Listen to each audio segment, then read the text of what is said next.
আমার শিক্ষক একবার একটি গল্প বলেছিলেন। এক ব্যক্তি তার ছেলেকে নিয়ে একটা পার্কে হাঁটছিল। তারা একসাথে হাঁটছিল। ছেলেটি গাছের উপর একটা কাক দেখে বলল, বাবা এটা কি, এটা কি? বাচ্চার বয়স ছিল 2 বছর। বাবা বলল, এটা একটা কাক। ছেলে আবার বলল, বাবা এটা কি? বাবা আবার উত্তর দিল, এটা একটা কাক। আচ্ছা ঠিক আছে। বাবা এটা কি? বাবা বলল, এটা একটা কাক। ও কাক, এটা কি? এটা একটা কাক। এভাবে 10 মিনিট ছেলেটি বাবাকে প্রশ্ন করে গেল। বাবা 30 বার উত্তর দিলেন। তিনি একটা ছোট ডায়েরিতে লিখে রাখলেন, আমার ছেলে আজ পার্কে হাঁটার সময় একটি কাককে নিয়ে 30 বার প্রশ্ন করেছে, যেটা ছিল পৃথিবীর সবচেয়ে সুন্দর জিনিস। 30 বছর পর, ছেলের বয়স এখন 2 বছর না, তার বয়স 32 বছর। বাবা ছেলেকে ফোন করলো, আমি কি তোমার কাছে আসতে পারি? ছেলে উত্তর দিল, বাবা এটা ঠিক দেখা করার সময় না।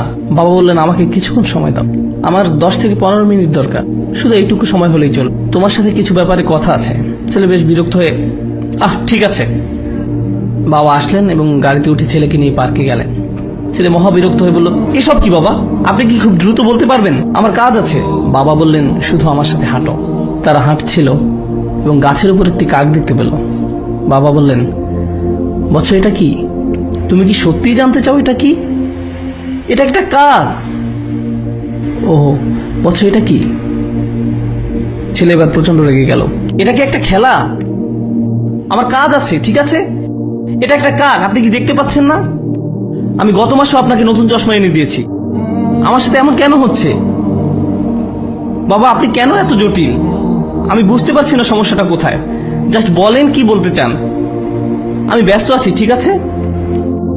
বাবা তার ডায়েরির পাতা খুলে বলল, বৎস ঠিক এরকম একটা ঘটনা 30 বছর আগে ঘটেছিল। আমরা এই পার্কে হাঁটছিলাম, তুমি একটি কাক দেখেছিলে। তুমি 30 বার আমাকে এটা সম্পর্কে জিজ্ঞেস করেছিলে, আমি প্রতিবার হেসে উত্তর দিয়েছিলাম। আর এখন তুমি দ্বিতীয়বারও উত্তর দিতে পারছো না।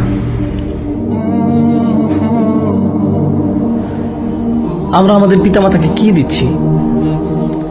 মূল বিষয় হলো, আল্লাহ প্রথমে নিজের কথা উল্লেখ করেছেন, তারপর পিতামাতার কথা উল্লেখ করেছেন। তোমরা নিজেরাই চিন্তা করো, তারা তোমাদের জন্য কি করেছেন এবং তোমরা তাদের জন্য কি করছো। এমন অনেক পিতামাতা আছেন, যখন তাদের সন্তান আইসিইউতে থাকে, তারা ছোট্ট গ্লাস বক্সের দিকে তাকিয়ে দাঁড়িয়ে থাকেন, যার ভিতরে শিশুটি আছে।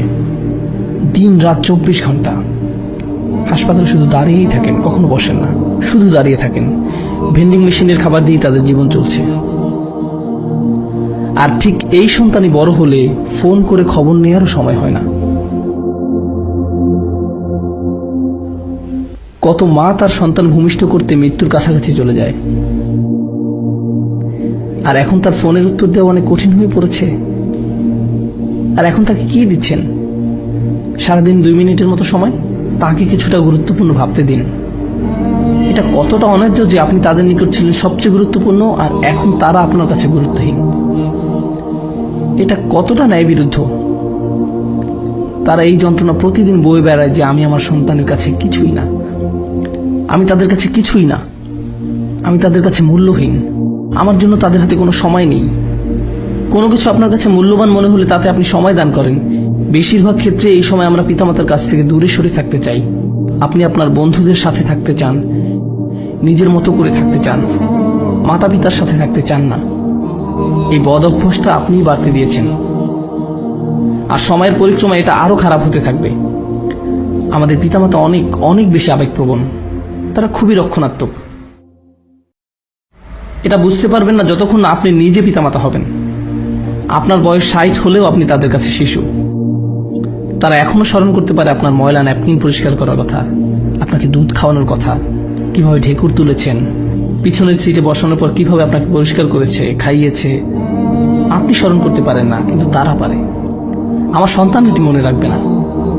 গাড়িতে বসা অবস্থায় আব্বু টয়লেটে যাবো, টয়লেটে যাবো, টয়লেটে যাবো, হঠাৎ করে সে চুপ হয়ে যায়। আমি বললাম, জানালা নামিয়ে দেয়, এখনই সময়।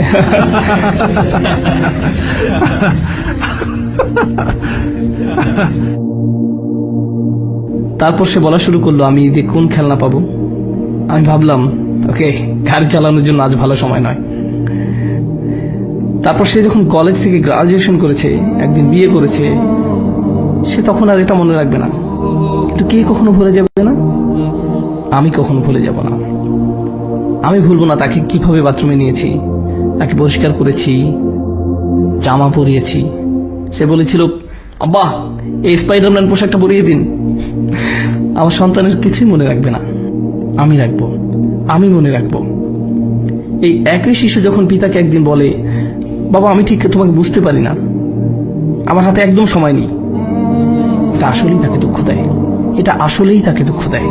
ঠিক এই আচরণটাই আমি আপনি আমাদের পিতামাতার সাথে করে থাকি। তারা ছিল আমাদের জীবন, আমাদের জন্য তারা তাদের জীবন দিয়েছেন, তাদের ক্যারিয়ার বিসর্জন দিয়েছেন, তাদের ছুটি, তাদের বন্ধু বান্ধবদের সঙ্গ ত্যাগ করেছেন। আপনি জানেন সেটা? আমি এটা এখন জানি, আমি তখন জানতাম না। আপনি আসার আগ পর্যন্ত তাদের জীবনের এক ধরনের পরিকল্পনা করা ছিল, আর আপনি আসার পর আপনি হয়েছেন তাদের পরিকল্পনা, আপনি তাদের সবকিছু। এখন একটা কিছু আপনার মন মতো না হলেই আপনি রাগান্বিত হয়ে পড়েন, কিছুই শুনতে চান না। তাদের সাথে রেগে কথা বলেন। আমরা এখানে এই মুহূর্তে ইসলাম নিয়ে আলোচনা করছি না, আমরা শালীনতার কথা বলছি। তারা আপনার জন্য কি করেছে আর আপনি তাদের কি ফিরিয়ে দিচ্ছেন, এটা খুবই অন্যায়, এটা খুবই অসমীচীন। আমার বাবা এত বিরক্তিকর, আমার মা এই, তারা সবসময় রাগী, তারা কখনো সুখী নয়, তারা এই তারা সেই। কিন্তু আপনি কি, আপনার অবস্থা কি?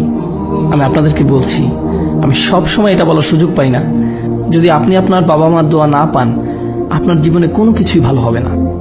আপনার জীবনের কোনো কিছুই ভালো হবে না যদি তারা আপনার কাছ থেকে সুখী না হয়। তাদের সুখী করার জন্য আপনাকে সব করতে হবে।